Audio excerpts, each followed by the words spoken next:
नमस्कार दोस्तों, मेरा नाम है विजय कुमार गिरी और मैं आप लोगों का हार्दिक स्वागत करता हूं अपने यूट्यूब चैनल जिसका नाम है सुगा क्लासेस फॉर एग्रीकल्चर। दोस्तों, अगर आप बीएससी एग्रीकल्चर में हैं और अभी आपका जो पहला ईयर ही है तो आप बिल्कुल सही वीडियो पे आए हैं, बिल्कुल सही जगह पे आए हैं। यहाँ पर हम बीएससी एग्रीकल्चर करते समय हमारे सामने कौन कौन सी समस्याएँ आती हैं उनका हम डिस्कशन करेंगे और उन समस्याओं का निदान क्या है, उन समस्याओं का क्या सलूशन है, इसके बारे में हम चर्चा करेंगे। और हम केवल चर्चा ही नहीं करेंगे, बाकी जितने ये सलूशन होंगे उन सलूशन को हम आप तक प्रोवाइड करने का भी काम करेंगे। तो चलिए देखते हैं कि बीएससी एग्रीकल्चर करते समय क्या क्या समस्याएं आती हैं। देखो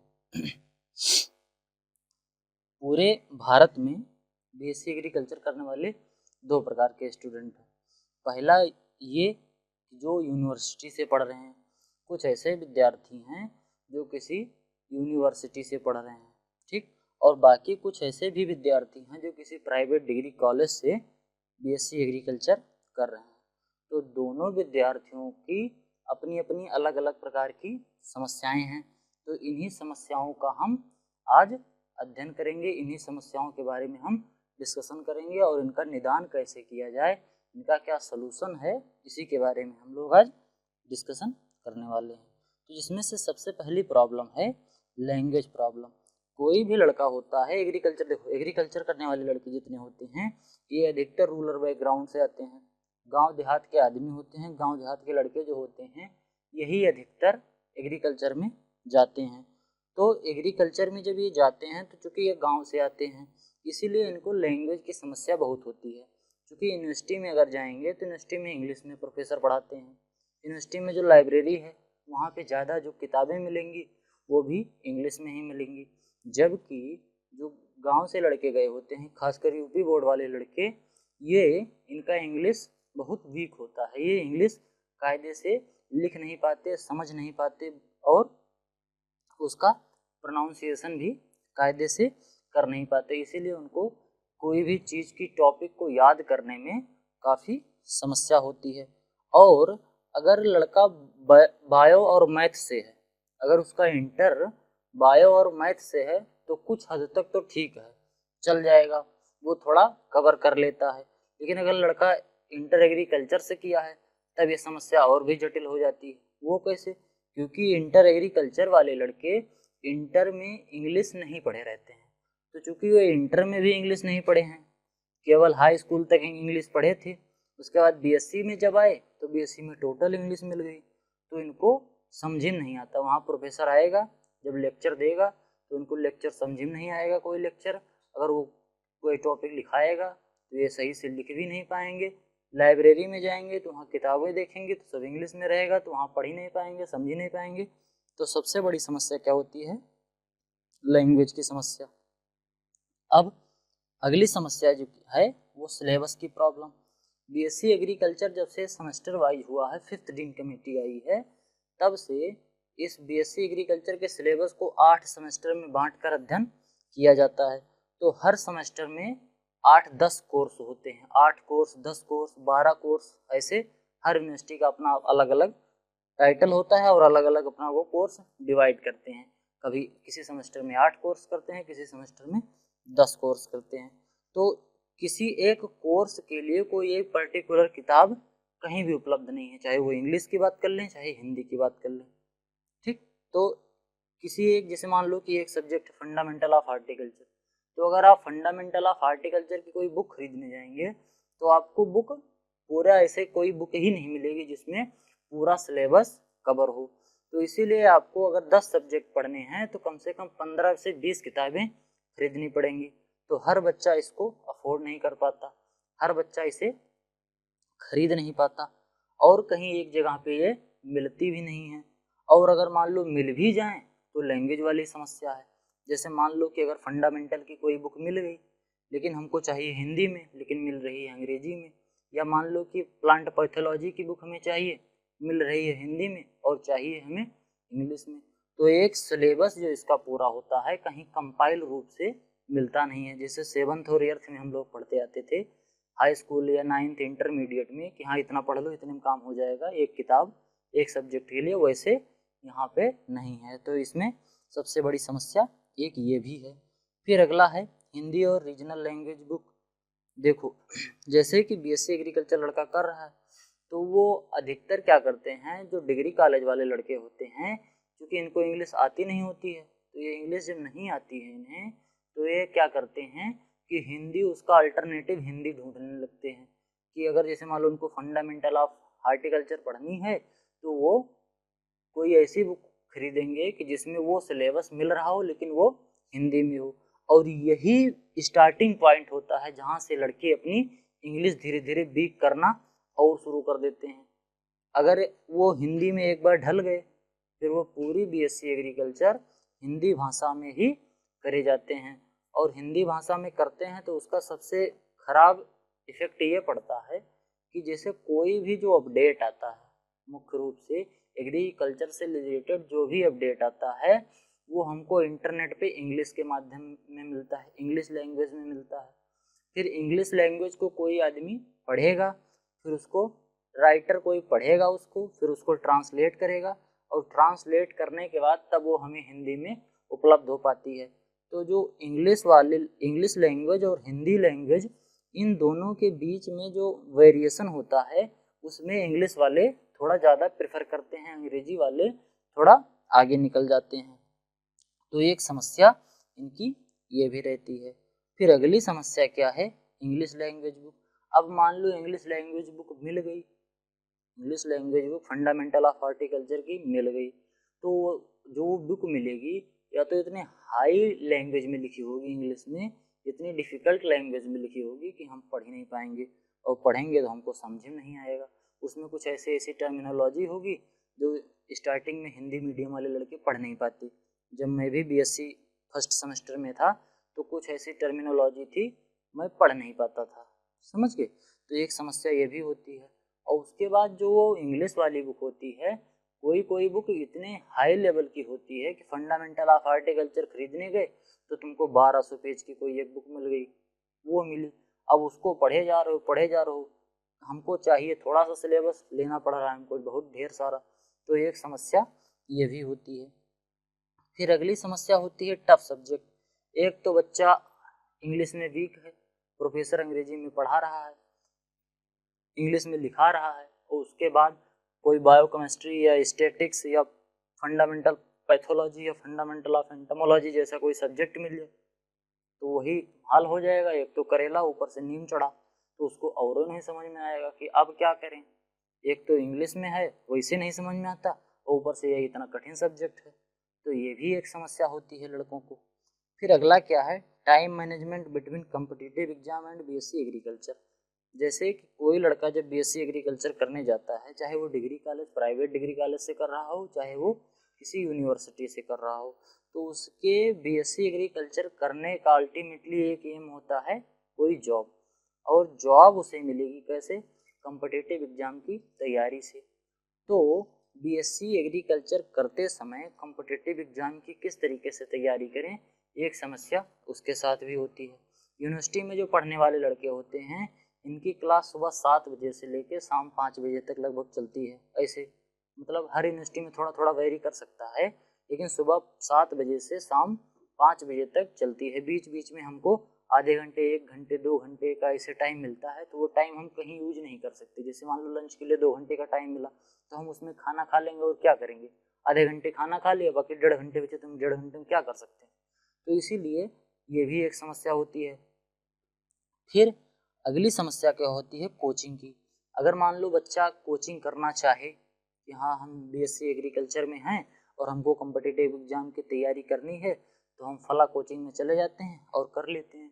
तो हर जगह कोचिंग की व्यवस्था उपलब्ध भी नहीं है।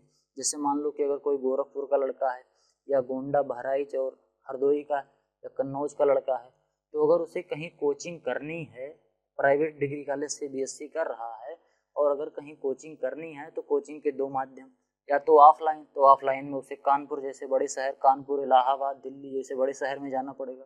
और अगर वो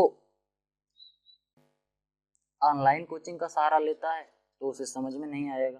क्यों नहीं समझ में आएगा, देखो, कोचिंग जो ऑनलाइन कोचिंग या ऑफलाइन कोचिंग होती है, इनकी समस्याएं क्या होती हैं। सबसे पहली, अनअफोर्डेबल फीस। फीस इनकी इतनी ज़्यादा होती है कि हम हर आदमी अफोर्ड नहीं कर सकता, हर बच्चा अफोर्ड नहीं कर सकता, क्योंकि एग्रीकल्चर की पढ़ाई वैसे ही इतनी महंगी है। अगर किसी आप डिग्री कॉलेज से कर रहे हैं तो 30-40 हज़ार रुपये एक साल का फीस है। अगर आप यूनिवर्सिटी से कर रहे हैं तो हर यूनिवर्सिटी की, किसी यूनिवर्सिटी की 50 हज़ार, किसी की 70 हज़ार, तो फीस भी बहुत ज़्यादा है।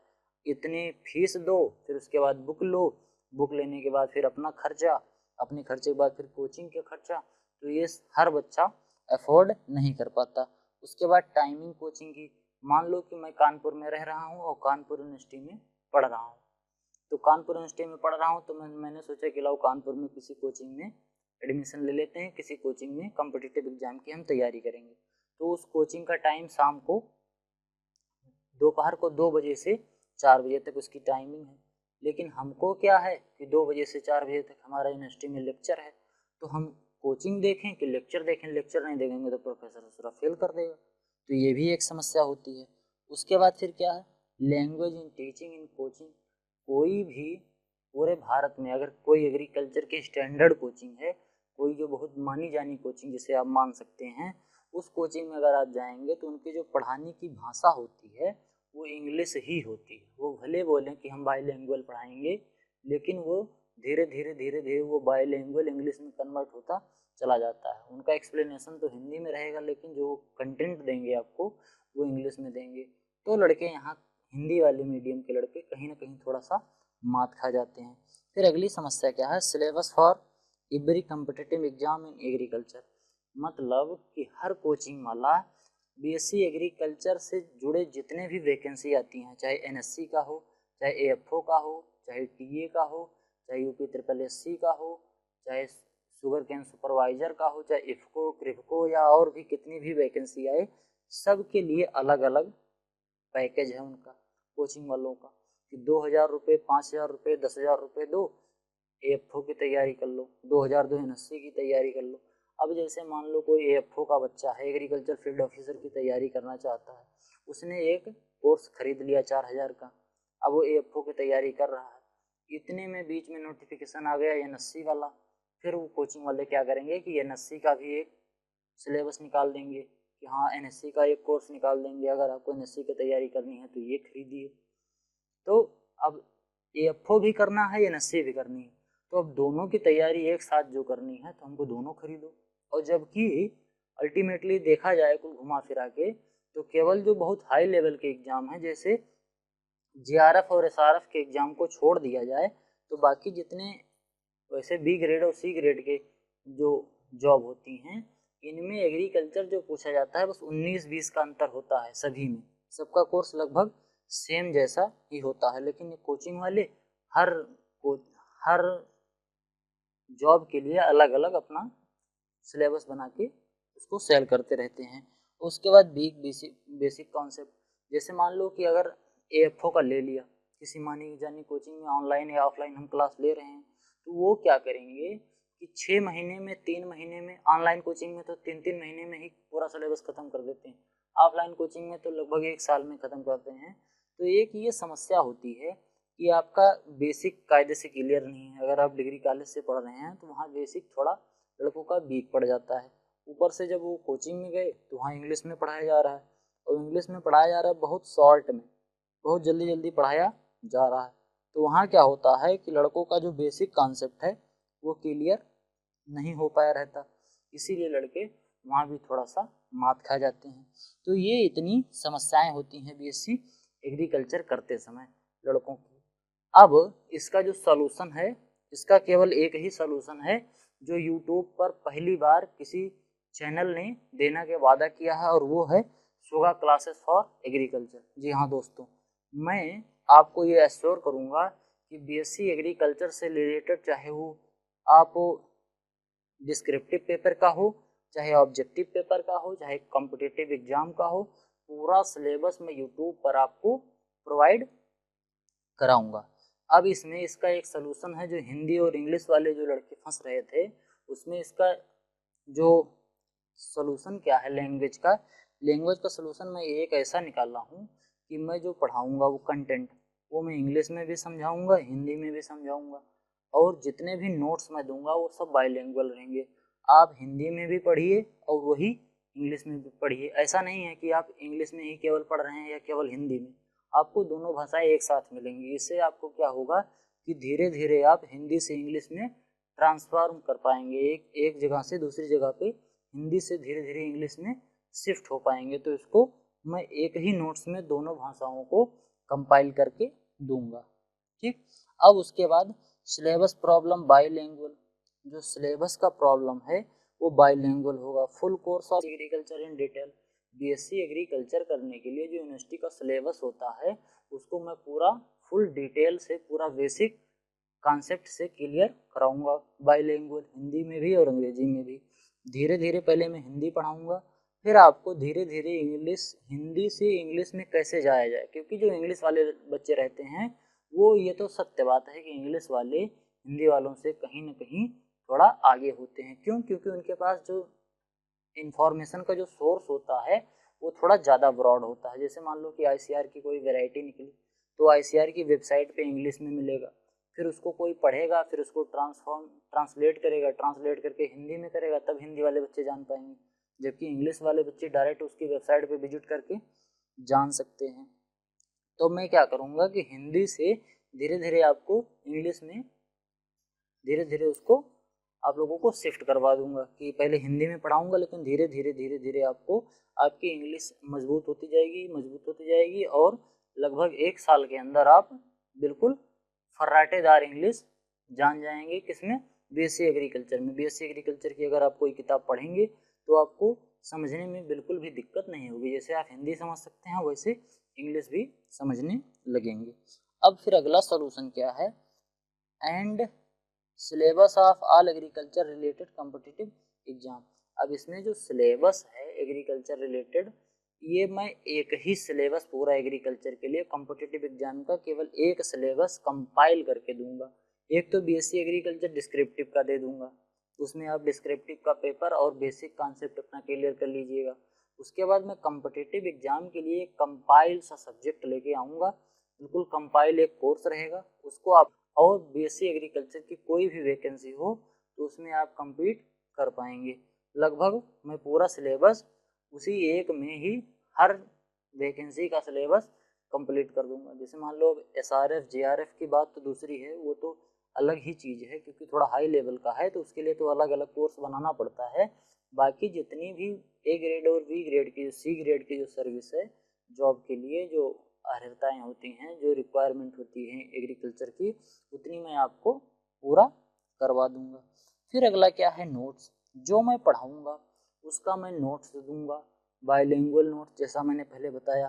अब वो बाइलिंगुअल नोट जो दूंगा मैं, वो आपको टेलीग्राम चैनल पे मिल जाएगा। मेरा एक टेलीग्राम चैनल है सुगा क्लासेस फॉर एग्रीकल्चर के नाम से, आप डिस्क्रिप्शन बॉक्स में लिंक दी गई है टेलीग्राम की, उस पर आप क्लिक करके वो चैनल ज्वाइन कर सकते हैं। तो अगर आप वो चैनल ज्वाइन कर लेंगे तो आपको जितने भी नोट्स हैं जो मैं पढ़ाऊँगा यहाँ यूट्यूब पर, वो नोट्स आपको वहाँ मिलता रहेगा बराबर।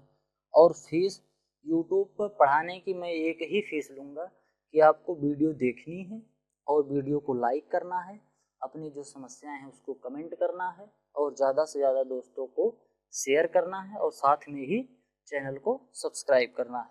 फीस के रूप में मैं केवल इतना ही लूँगा और इसके अलावा मुझे और कुछ नहीं चाहिए।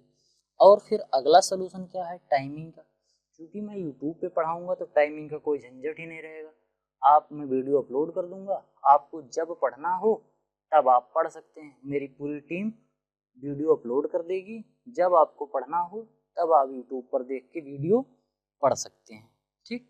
उसके बाद वीक कॉन्सेप्ट, जो भी कॉन्सेप्ट आपके वीक होंगे उसके लिए मैं अलग से एक सेशन रखूँगा जिसमें मैं आपको लाइव पढ़ाऊँगा।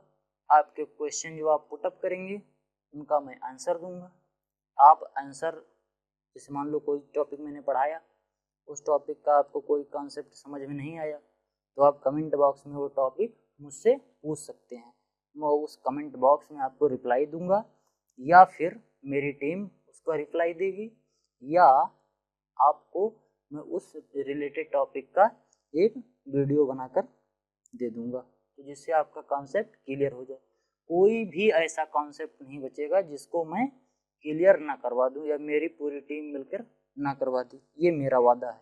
बस केवल आपको इतना करना है कि चैनल को सब्सक्राइब करना है, लाइक करना है और शेयर करना है अपने दोस्तों के साथ। ज़्यादा से ज़्यादा लोगों तक इस जानकारी को प्रसारित कीजिए, जिससे और भी बच्चों का फ़ायदा हो सके जो कहीं कोचिंग फीस अफोर्ड नहीं कर सकते, कहीं पेड कोर्स नहीं ले सकते, उनको यहाँ पर फ्री में मिल जाएगा। तो जितना भी सलूशन था मैंने आपको बता दिया।